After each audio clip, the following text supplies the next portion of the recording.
Bonjour à tous et à toutes et bienvenue dans ce nouvel épisode de Seasonal, l'émission dans laquelle on vous parle d'un animé qui nous a particulièrement plu pendant cette saison. Au printemps, on vous avait présenté Paripi Kome, et cette fois-ci, on a décidé de vous parler de Yofukashi no Uta. On ne va rien spoiler de l'histoire, donc ne vous inquiétez pas, vous pouvez regarder cette vidéo même si vous n'avez pas encore vu l'animé. Mais du coup, avant de rentrer dans le cœur du sujet, pensez à liker la vidéo et à vous abonner si c'est pas déjà fait, ça nous aide énormément. Et ceci étant dit, Kyoto, dis-nous donc ce que c'est que Yofukashi no Uta. Alors Yofukashi no Uta, aussi connu sous le nom de Call of the Night, c'est à la base un manga écrit et dessiné par Kotoyama, un auteur déjà connu pour avoir fait Dagashi Kashi. Le manga démarre en 2019 et est toujours en cours avec à ce jour 11 volumes de sortie. Il a été adapté en animé par le studio Liden Film et est sorti durant la saison actuelle, l'été 2022. On y suit l'histoire de Ko, un collégien plutôt populaire et bon élève, mais qui est en réalité un peu perdu et qui n'arrive pas vraiment à trouver de sens à sa vie. Il décide donc un jour d'arrêter d'aller à l'école. Faisant des insomnies, il s'aventure à l'extérieur pendant la nuit et y découvre un monde passionnant et complètement différent de ce à quoi il s'attendait. Les rues qu'il pensait pourtant si bien connaître lui semblent complètement nouvelles et sont désertes à l'exception de quelques ivrognes qui décuvent sur le bord de la route. Il ressent pour la première fois un sentiment de liberté et peut faire absolument ce qu'il veut. C'est pourquoi il fait ce que n'importe quel homme sensé ferait dans son cas, il suit une inconnue jusqu'à chez elle pour dormir avec. Bon, s'il vivait en France, on lui aurait probablement volé ses organes pour les vendre sur le marché noir et l'histoire se serait arrêtée là.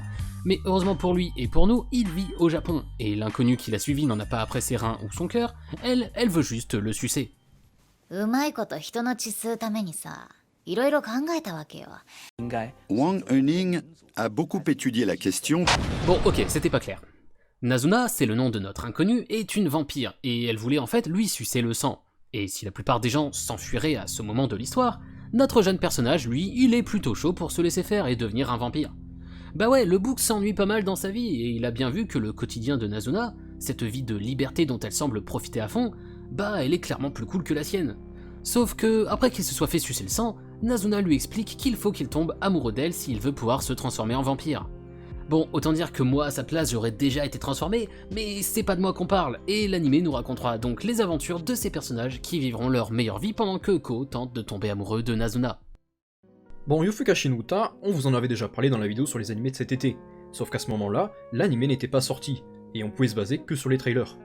Mais maintenant qu'on a enfin pu voir les épisodes et se rendre compte de la réelle qualité de l'anime, il était clair qu'on devait lui consacrer une vidéo rien qu'à lui. Mais bref, retournons sur notre sujet. Comme vous l'aurez compris, on a ici une histoire basée sur une romance entre humains et vampires. Vampire. Sans aller jusqu'à dire que c'est commun dans la pop culture, c'est en tout cas pas une idée très originale. Mais si vous avez eu des images de Twilight ou Vampire Diaries en tête quand vous avez entendu le synopsis, sachez que vous êtes clairement à côté de la plaque. Ici, l'ambiance est clairement différente, et c'est d'ailleurs pas n'importe quelle vibe qu'on a ici, mais bel et bien la meilleure des vibes possibles, puisque ça ressemble énormément à ce qu'on pouvait trouver dans les épisodes de Monogatari Series. Monogatari Series, c'est mon animé préféré, et il possède vraiment une ambiance unique qu'on retrouve rarement ailleurs. Et pourtant, dès les trailers, on pouvait sentir qu'on en était très proche. Bon, déjà on a bien sûr les parallèles évidents, comme la relation entre Ko et Nazuna, un jeune adolescent paumé et une vampire, qui rappelle évidemment celle entre Araragi et Shinobu. Mais ça c'est trop simple, on s'en fiche, ce qui rapproche les deux animés, c'est surtout la vibe, l'atmosphère qu'on ressent devant. Les discussions à rallonge sur des sujets parfois profonds, parfois complètement débiles, ces rues vides de tout personnage inutile qui permettent de se concentrer sur le cast principal, et bien sûr, la mise en scène. Et ces ressemblances sont bien normales puisque c'est Itamura Tomoyuki qui est à la réalisation, et qui était aussi l'un des deux réalisateurs sur Monogatari. Mais les similitudes ne s'arrêtent pas là, puisque les thèmes traités sont assez différents. Dans Yofukashi no Uta, on veut surtout parler de la recherche de sens, de comment des jeunes pleins de rêves peuvent se retrouver aliénés par la société au point de presque songer au suicide. Ou encore, comment la pression peut pousser certains à complètement abandonner toute vie sociale et à se replier sur eux-mêmes. Ça fait réfléchir. Ouais, en gros c'est ça. Ce que j'ai trouvé particulièrement intéressant dans cet animé, c'est aussi la représentation qu'il fait de la nuit. C'est un point qu'il fallait absolument réussir, tant il est important à l'âme du manga, et ça a été parfaitement géré. Les couleurs parfois violettes, parfois jaunes, la musique d'ambiance, les endroits choisis. La ville de nuit prend une forme absolument magnifique, et qui colle très bien au thème. On a déjà parlé par le passé de ce qu'on pensait des isekai.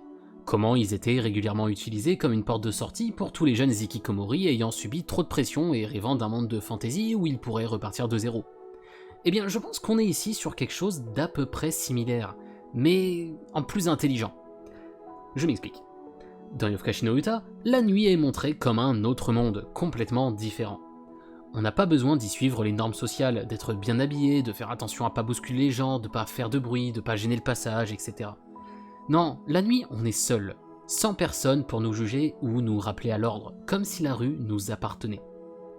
Pas non plus besoin de se réveiller pour tel ou tel truc important à faire le lendemain, qu'il s'agisse de l'école ou du travail. Comme le disait d'ailleurs Orelsan, « L'avenir appartient à ceux qui se lèvent à l'heure où je me couche. » Parce qu'effectivement, réussir socialement, c'est se lever tôt pour vaquer à ses occupations. Vivre la nuit, c'est avant tout refuser les contraintes sociales. Ça revient d'ailleurs littéralement à vivre en décalage avec nos contemporains. Décalage temporel qui vient exprimer notre décalage idéologique avec une société dans laquelle on ne se reconnaît plus. Si on résume, vivre la nuit, c'est une fuite totale des responsabilités qui nous incombent et qui nous décombent. Oh mon dieu, cette référence ne parlera à personne. Et on en arrive ainsi à pourquoi je disais que c'était au final assez semblable aux isekai qu'on se bouffe à chaque saison depuis 10 ans, mais en beaucoup plus intelligent. Il parvient à traiter le même problème sociétal, mais en trouvant une échappatoire plus réaliste et nettement plus touchante que simplement se faire téléporter dans un monde d'heroic fantasy. Après, au-delà du monde où se déroule l'histoire, ce qui importe vraiment, c'est les personnages. Et c'est là que Yofukashi no Uta tire particulièrement son épingle du jeu. Parce qu'on va pas se mentir, les personnages de Yofukashi no Uta sont juste masterclass. Et en réalité, c'est même pas tant par leurs caractéristiques propres qu'ils brillent, que par leur alchimie. Les discussions entre Nazuna et Ko sont géniales. Bien que Nazuna ait souvent l'ascendant du fait qu'elle soit plus âgée et puissante, Ko est loin de se laisser faire, et ça permet des discussions soit hilarantes, soit passionnantes. Le truc le plus facile à voir, c'est sur la relation qu'ils ont vis-à-vis de l'amour et de l'érotisme.